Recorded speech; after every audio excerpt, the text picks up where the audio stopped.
오늘은 조금 특별한 현장 이야기를 들려드릴까 합니다. 제 남편은 한동안 건설 현장에서 일용직으로 일한 적이 있습니다. 용접 자격증이 있어 주로 숙련된 기능공으로 불리는 일을 맡았었죠. 처음엔 소위 노가다라고 불리는 현장 일이라 걱정도 앞섰지만 막상 곁에서 지켜보니 생각보다 체계적이고 기술만 있다면 대우도 꽤 괜찮더라고요.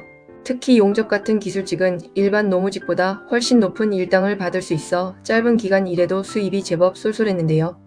그때 알게 된 사실이 있습니다.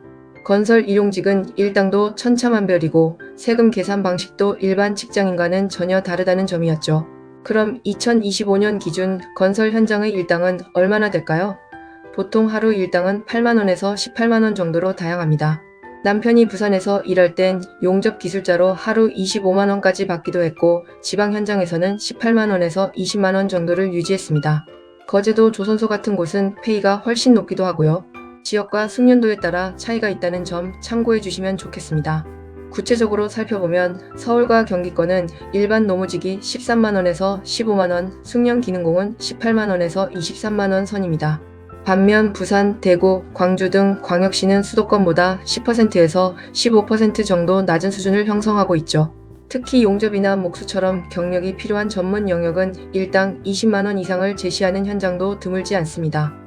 여기에 날씨나 공사 일정에 따라 주말 근무를 하거나 야간 근무를 하게 되면 법적 할증이 붙어 하루 20만원을 훌쩍 넘기기도 합니다. 많은 분이 일용직은 세금을 안 낸다고 오해하시곤 합니다. 사실 저도 그렇게 생각했는데요. 실제로는 일용직도 소득세를 냅니다. 다만 계산 방식이 특별하죠. 딱 하나 15만원이라는 숫자만 기억하세요. 일당이 15만원 이하라면 세금이 아예 면제됩니다. 국가가 생계형 근로자를 위해 마련한 혜택이죠. 만약 일당 20만원을 받는다면 어떻게 될까요? 비과세인 15만원을 뺀 나머지 5만원에 대해서만 6%의 세율을 적용합니다. 여기에 다시 세액공제를 거치면 최종 소득세는 1,350원, 지방세까지 합쳐도 총 1,485원에 불과합니다. 게다가 원천 징수 세금이 1,000원 미만이면 징수하지 않는 소액부 징수 제도 덕분에 일당 18만 7천원 이하인 분들은 실질적으로 세금을 거의 떼지 않는다고 보시면 됩니다. 일용직이라도 정해진 조건을 만족하면 주휴수당이나 퇴직금을 받을 수 있다는 사실 알고 계셨나요?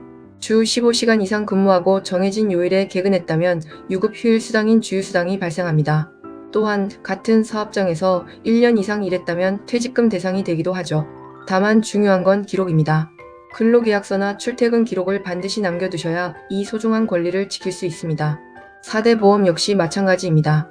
고용보험과 산재보험은 기간과 상관없이 의무가입이며 한 달에 8일 이상 근무한다면 국민연금과 건강보험 혜택도 받을 수 있습니다. 요즘 건설 현장은 사람 구하기가 하늘의 별 따기라고 합니다. 고령 기능공들은 은퇴하고 젊은 층은 유입되지 않다 보니 실력 있는 경력자 한 명이 너무나 귀한 몸이 된 거죠. 앞으로 단순 작업은 자동화되겠지만 용접이나 형틀 같은 숙련된 기술의 가치는 더욱 높아질 것입니다. 몸은 힘들고 때론 위험한 현장이지만 기술이 곧 힘이 되는 시대입니다. 일한 만큼 정직하게 보상받는 일용직 기술자의 길, 지금처럼 기술자가 대우받는 시기라면 꽤 만족스러운 선택이 되지 않을까요? 오늘 이야기가 현장에서 땀 흘리는 많은 분께 도움이 되었길 바랍니다.